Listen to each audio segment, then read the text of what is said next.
Alors, on va commencer par voir quelques petites notions d'anatomie très simples, juste pour identifier quelles sont les structures qui se trouvent juste sous la selle, et pour voir aussi comment elles bougent lorsque le cheval se déplace, comment elles bougent dans l'espace et les unes par rapport aux autres, pour comprendre l'impact que la selle peut avoir sur la mobilité de ces structures. Alors pour commencer simplement, voici une selle dessinée en rouge sur le dos du cheval.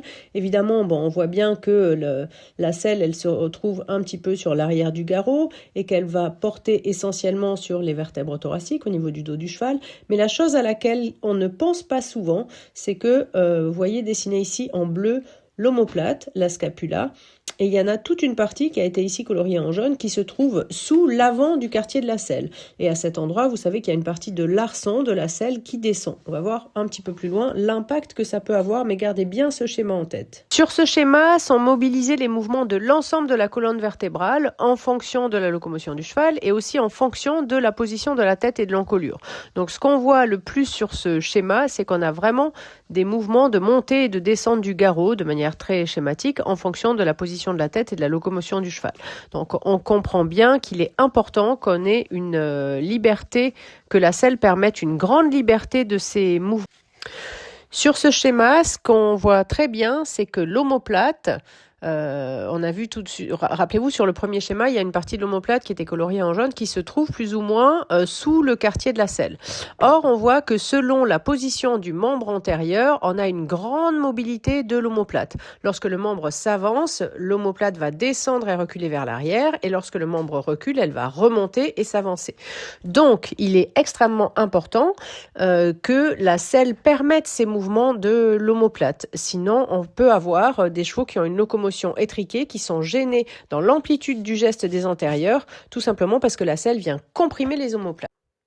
Alors, pour vous donner envie d'aller jusqu'au bout de cette longue vidéo, quelques petits exemples de cas concrets. Le premier, c'est un cheval de dressage qui est arrivé avec sa cavalière dans une écurie où je travaille régulièrement. Donc, à l'arrivée, on a fait un petit point, il y avait beaucoup de dysfonction ostéo. Par la suite, la cavalière a noté et la coach ont noté des gros changements dans la locomotion du cheval, mais petit à petit, il a recommencé à se dégrader et à présenter surtout des défenses pour tous les exercices à droite. Il s'est avéré sur ce cheval-là, lorsqu'on l'a réexaminé, en fait, il y avait très peu de blocage ostéopathique. Par contre, une fois qu'on posait la selle sur le cheval et que la cavalière s'asseyait dessus, on avait une très nette compression de l'omoplate à droite qu'on n'avait pas du côté gauche. Une fois qu'on a corrigé le problème sur la selle, ces défenses ont disparu. Le deuxième cas, et ça des cas comme ça, il y en a énormément, c'est une jument qui a été achetée pour faire du complet, une jument de 5 ans avec une visite d'achat parfaite, et sur les radios et sur la clinique, avec une locomotion sur le cercle très souple, et par contre montée une jument très rase-moquette, et malgré tous les efforts du coach et de la cavalière, une jument qui gardait une locomotion vraiment rasante et qui faisait pas envie monter. En fait, à l'examen de la selle qu'utilisait la cavalière lorsque c'est elle qui l'a montée, il s'est avéré que le pommeau touchait le garrot. Donc on comprend bien dans ce cas-là que l'amplitude du dos qu'on demande pour avoir une locomotion harmonieuse avec beaucoup d'amplitude était totalement perturbée par la selle.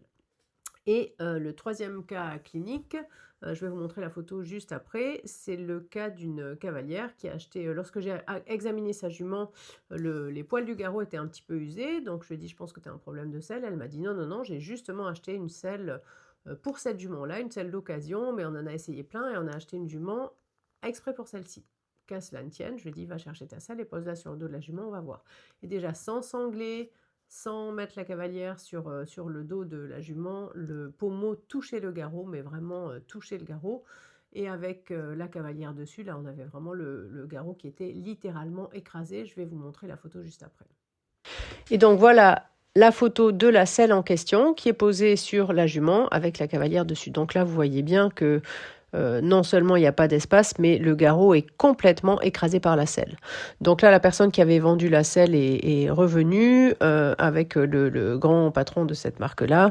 L'arçon a été changé, il n'y avait pas de discussion sur le sujet. Par contre, ce jour-là, on a eu une petite discussion avec justement les personnes qui ont vendu la selle qui me disaient oui, mais parfois les amateurs, ils sont un petit peu pressés Et ils veulent pas attendre quand ils achètent des selles d'occasion, ils veulent pas forcément attendre d'avoir la selle qui convient. Alors d'abord, c'était pas du tout le cas de cette cavalière-là, si elle se reconnaît sur les vidéos. Et ensuite, je pense malgré tout c'est notre rôle à nous, les professionnels, c'est-à-dire les vétos, les coachs, les vendeurs de selles, les physiothérapeutes, enfin tous les professionnels qui gravitent autour du cheval. C'est quand même notre rôle d'être très clair sur l'impact qu'une selle non adaptée peut avoir sur la locomotion et la carrière sportive et la santé d'un cheval. Voilà, donc je pense qu'il y a encore des progrès d'éducation, on va dire en fait, des cavaliers amateurs qui sont notre responsabilité à tous. Alors pour la suite, ce qu'on va faire, c'est prendre quelques exemples de selles. Vous allez voir que si on essaie de les comparer anatomiquement, dans la forme de la selle, sans les poser sur le dos du cheval, c'est très difficile à évaluer, même en comparant les selles les unes avec les autres. Et parfois, on peut également être surpris sur la selle dont on aurait pensé qu'elle irait mieux à tel ou tel cheval selon la morphologie. Là, ce qu'on peut regarder, c'est le pommeau. Alors sur le pommeau, ce qu'on va regarder, c'est la hauteur et la largeur, donc l'ouverture du pommeau.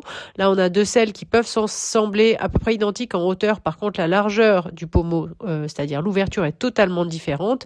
Et donc, une des deux selles va pouvoir descendre plus facilement. On va regarder également, on le voit maintenant sur ces photos, la largeur de la gouttière, c'est-à-dire la largeur qu'on a entre les deux panneaux de matelassure. Et on voit très bien sur ces trois selles qu'on peut avoir des différences vraiment significatives. Et puis, on a la forme de la matelassure qui peut aussi complètement différer d'une selle à l'autre. Là, on voit bien qu'on a une selle avec une matelassure très ronde, une autre qui a des matelassures un peu plus plates et l'autre un peu plus ovoïde. Alors, il n'y a pas quelque chose qui est mieux ou pas. Évidemment, à tout ça, on va rajouter la longueur de l'arçon, la forme générale de la selle et la forme générale de l'arçon. Mais il est bien évident que là, c'est difficile de juger et que la vérité, c'est la suite. Ça va être en posant la selle sur le dos du cheval. Ici, sur ces deux photos, ce que l'on voit, c'est une selle qui est posée sans cavalier sur le dos d'un cheval, qui est un cheval plutôt de type pur sang, avec un garrot assez saillant. Bon, on voit déjà, sans le cavalier, qui a quand même un petit doute, on n'a pas beaucoup d'espace latéralement sur le garrot, et on a un dégarrotage qui est vraiment quand même limite. Sur ces photos, c'est la même selle, mais que l'on va observer, cette fois sur le même cheval, avec un cavalier dessus. On voit bien là tout de suite qu'avec le poids du cavalier, il n'y a absolument plus aucun doute. On a la selle qui est au contact des épineuses du garrot, donc au contact du haut du garrot, et latéralement, on n'a vraiment aucun espace.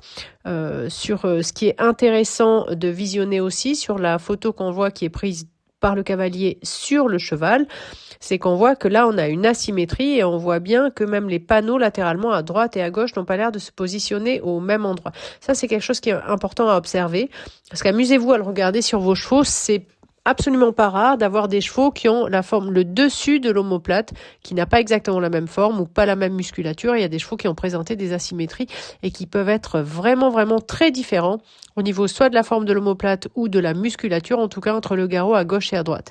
Et ça, c'est quelque chose qui est important à observer parce que chez certains chevaux, il faudra adapter un tout petit peu la musculature. Et ça peut être très, très visuel quand on se positionne de la manière dont est prise cette photo. Ici, sur ces deux photos, on est avec exactement la même selle qu'on a posée sur un cheval qui a une forme totalement différente. Là, qui est un cheval avec un garrot un peu plus noyé dans les épaules et un cheval plutôt très très rond avec un garrot plat, on va dire entre guillemets, pour schématiser, sans vexer la propriétaire de la jument, plutôt avec une morphologie de type quarter horse. Et bien sur cette jument, on voit qu'avec la même selle, là on a un dégarrotage au-dessus du garrot qui est beaucoup plus important et on a également un petit peu plus de place latéralement. La selle ne s'adapte pas du tout de la même manière que sur le premier cheval. Là, comme vous le voyez, on a toujours la même selle, cette fois sur le même cheval avec un cavalier dessus. Et on voit que là, même si il faudrait vérifier un peu en dynamique la mobilité des épaules latéralement, par contre, le dégarrotage reste extrêmement important, à la différence de cette selle-là posée sur le premier cheval Bébran. Ici, on est avec une selle différente qui est posée sur le même cheval alezan avec le garrot plutôt noyé. Et on voit bien que sur cette selle-là, on a un dégarrotage qui est assez intéressant et qui est même plus intéressant latéralement sur les côtés sur ce cheval-là. Ici, on a pris la selle qui allait très bien sur le cheval alezan, sur la jument alezane, pardon, que l'on a remis sur le cheval avec le garrot plus saillant, le cheval bai brun. Et là, c'est extrêmement intéressant. Et on voit ici, même cette petite vidéo en dynamique est intéressante, que là, on a cette selle qui allait très bien sur l'alezane, là, écrase totalement le garrot de ce cheval-là. Et on voit même que latéralement, en fait, comme le garrot est beaucoup plus étroit, la selle descend totalement sur le garrot du cheval et même latéralement. Vous voyez ici, si on essaie de, je vous garantis qu'en mettant un doigt entre le garrot et l'aspect latéral du pommeau, si on se balance un tout petit peu latéralement, là, le doigt est totalement écrasé. Donc vraiment, avec la même selle d'un cheval à l'autre, c'est totalement différent. Et ensuite, pour conclure, 3 petites vidéos. Les 2 premières qui sont l'examen d'une selle filmée en fait sur une jument en direct dans l'écurie, sans puis avec la cavalière en live. Et puis le dernier qui est un petit récapitulatif des points que vous pouvez vérifier vous-même facilement en posant la selle sur le dos de votre cheval pour voir s'il y a besoin de faire des vérifications un petit peu plus poussées avec un professionnel. Voilà. Alors, une des questions, c'est de savoir à quel endroit on doit poser la selle sur le dos du cheval. Parce que très régulièrement, on a tendance à sceller beaucoup trop en avant. En fait, dans les manuels, le passage de sangle, dans les vieux manuels d'équitation, il est en travers de main, en arrière de la pointe du coude. Ça veut dire que la sangle serait ici. Et pour être sûr de savoir où on met la selle, ce qu'on peut faire une fois qu'on a mis la selle et les tapis tournés, on selle très en avant sur le garrot. Et on va, en prenant la selle au niveau du pommeau et du trousquin, la balancer latéralement, sans chercher à avancer ou reculer. Et d'elle-même, la selle recule jusqu'à un endroit où là, vous voyez maintenant, je balance, elle ne recule plus. Donc quand elle ne recule plus, c'est qu'elle est arrivée à l'endroit où elle est stable. Et une fois qu'elle est à l'endroit où elle est stable, on va aller tester tous les éléments dont on a parlé, c'est-à-dire la liberté du garrot en hauteur, mais également en glissant la main sur les côtés. Et on va aller tester ici en passant la main en dessous. Donc avec la main, ce que je fais, d'un côté j'appuie et je vais essayer de glisser la main pour voir déjà sans sanglage s'il y a des endroits où on a un contact qui est plus important. Là, c'est relativement uniforme et ensuite on va sangler et refaire les mêmes tests. On refait le même test avec la cavalière, en fait en venant aller chercher assez en arrière. Bon, j'ai évidemment un tout petit peu plus de pression, mais je peux amener la main assez loin. Et quand on essaie de passer sous les panneaux, même avec la cavalière, on voit que l'arrière de l'omoplate, elle est ici. Ici, je peux glisser la main, même avec la cavalière. En fait, j'ai quand même une liberté des épaules qui est relativement maintenue. Alors du coup, si on fait un petit récapitulatif, juste pour voir les quelques points que vous pouvez vérifier vous-même assez facilement pour voir si vous avez un doute sur votre selle ou pas. Donc la première chose, on va le faire avec la selle et la sangle, sans tapis, sans amortisseur, sans ce que vous faites d'habitude. Et vous mettez la selle sur le dos du cheval à l'endroit où vous la mettez d'habitude. Alors petit tip, c'est que pour trouver là où est la place de la selle sur le dos, si on a un petit doute, on va, par exemple là je la mets un peu plus en avant. Et si on balance la selle latéralement, à un moment donné, elle recule jusqu'à un endroit où elle ne recule plus. C'est le point où la selle est à sa place. Une fois que vous avez posé la selle sur le dos du cheval, pour l'instant sans cavalier, sans rien, avec une main, vous allez appuyer sur le siège et on va venir vérifier d'une part en hauteur au-dessus du garrot, si c'est bien dégarroté, mais également sur les côtés du garrot, en allant essayer de passer la main latéralement sur les côtés. Donc là, on va vouloir vérifier qu'on peut passer la main et parfois vous allez avoir la surprise que même sans sanglage, sans cavalier, c'est extrêmement difficile de passer la main et qu'on voit que les panneaux viennent comprimer. Ou dans certains cas, d'un côté on peut passer la main latéralement et de l'autre côté absolument pas. Donc dans ces cas-là, évidemment, si on a une pression latérale, vous imaginez bien que ce n'est pas des tapis, des amortisseurs, on va rajouter de l'épaisseur et donc rajouter de la pression. L'autre chose qu'on peut regarder facilement, c'est qu'encore une fois avec une main qui va venir plaquer la selle, vous allez venir tester si on a une surface de contact relativement uniforme. Ça, c'est déjà la première chose. Si là, sans sanglage, il y a un de ces éléments qui n'est pas correct, déjà on peut imaginer qu'on a un petit souci avec la selle. Deuxième étape, c'est qu'on va aller, toujours sans cavalier, sans tapis, sans rien, aller gentiment sangler. Bon là, on le fait juste avec une selle pour juste faire le petit récapitulatif. On va sangler gentiment.